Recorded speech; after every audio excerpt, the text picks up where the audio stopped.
Our first laureate is an amazing young woman from Queen Margaret College in New Zealand.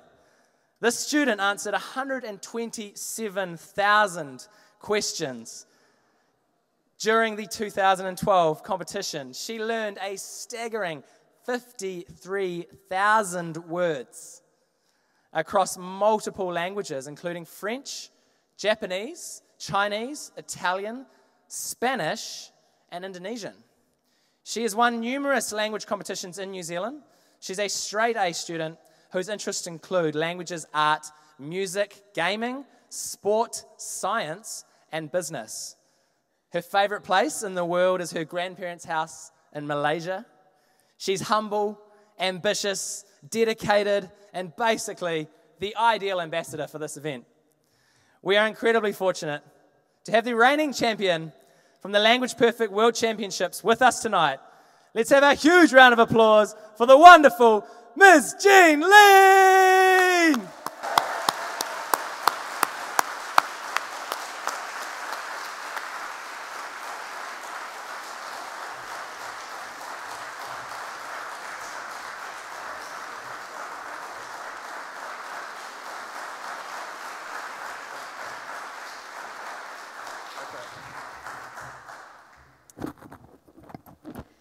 To be honest, I cannot believe that I'm standing in front of you tonight. I have always loved languages, and as a student, my aim was to just achieve my best in my chosen language, French. I never thought that it would lead to Language Perfect, let alone winning the World Championships last year.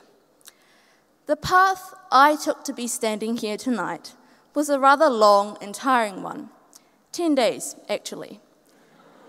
Now, that might not sound like much, but coupled with sleep deprivation and finger cramps, it was very much like a 10-day marathon. We all know that any marathon is filled with many hurdles and obstacles along the way. You need motivation, determination, and perseverance. I found this out myself on day 3 of the competition. Now, even before the World Championships, I was already a frequent user of Language Perfect.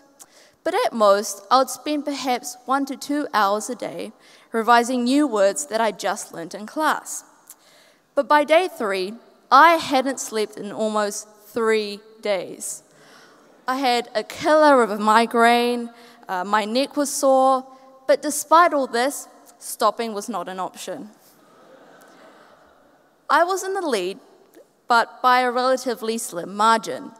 I remember being so convinced and paranoid that somebody would overtake me if I stopped. But then I came to the realization that this fear and paranoia was not going to make the 10 days go by any faster. I needed a new source of motivation. And so I asked myself, why am I doing this in the first place? The answer? I want to win and make my family, my friends, and my school proud. That, for me, was a turning point in the competition. From then onwards, my urges to want to quit started to fade, and I just kept on going no matter what. Of course, having said that, I still felt and looked like a walking zombie. But after all that, when the clock struck 8:30 p.m. on Thursday, the 21st of May, and the competition finally came to a close, I realized that it was one of those struggles that made reaching the finishing line, like in a marathon, that much sweeter. Winning the competition and being called a champion was a feeling like no other. But that was not the only thing I gained from this experience. By participating in the competition, I came in contact with an unimaginable array of languages, including French, Spanish, Japanese, Chinese, Italian, and Indonesian. Therefore, not only did I get to practice my French, but it also gave me an opportunity to learn on the go and to pick up diverse languages, which is a victory in itself. To conclude, to this year's competitors, I wish them all good luck. I won't say that the 10 days will be easy, because they won't be. But after having had an amazing 11 months since winning the competition, what I will say is that the rewards are utterly priceless. Thank you for listening.